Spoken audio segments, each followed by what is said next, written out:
50 வயசுல அரசியல் வரணும் தோணுச்சா? 30 வயசுல எங்க போனாரு? 50 வயசுல காலைல புத்தா எழுப்பி விட்டு நடிகர் விஜய் அரசியலுக்கு வர சொன்னாரா?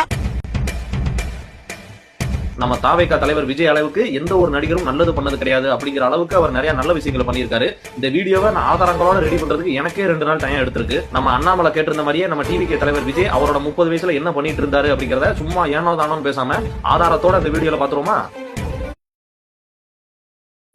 இலங்கை தமிழர்கள் படுகொலையை கண்டித்து தளபதி விஜய் ஒரு நாள் உண்ணாவிரத போராட்டம் செய்த போது அவரின் வயது 34.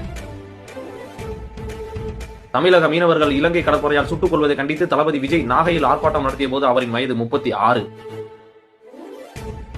போராட்டம் மட்டும் தான் பண்ணிருக்காரா, வேற எந்த நல்லதும் பண்ணலையா அப்படின்னு கேட்டா பண்ணிருக்காரு. அதையும் என்னன்னு பாத்துருவோம். 1996 சென்னையில் பெருவெள்ளம் ஏற்பட்ட போது 100 மூட்டை அரிசியை அப்போதைய சென்னை மேயர் திரு மு க ஸ்டாலின் கிட்ட கொடுத்த போது அவருடைய வயது 21.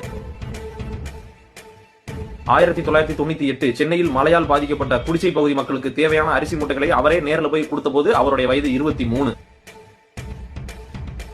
1999 கார்கில் போர்ல உயிரிழந்த ராணுவ வீரர்களின் குடும்பங்களுக்கு உதவும் வகையில் பொதுமக்களிடம் வசூல் செய்த பணத்துடன் தனது சொந்த பணத்தையும் சேர்த்து மத்திய அரசுக்கு நிதியாக அனுப்பிய போது அவரின் வயது 24. இதெல்லாம் பார்த்துட்டு 250 கோடி ரூபாய் சம்பளம் வாங்கிட்டு அரிசி மூட்டை வாங்கி கொடுக்கறதா ஒரு விஷயமா அப்படின்னு நாட்டாமத்தனம் பண்ணிட்டு சண்டியர் மாதிரி காட்டு முட்டாத்தனமா பேசிட்டு ஒரு குரூப் வருவாங்க.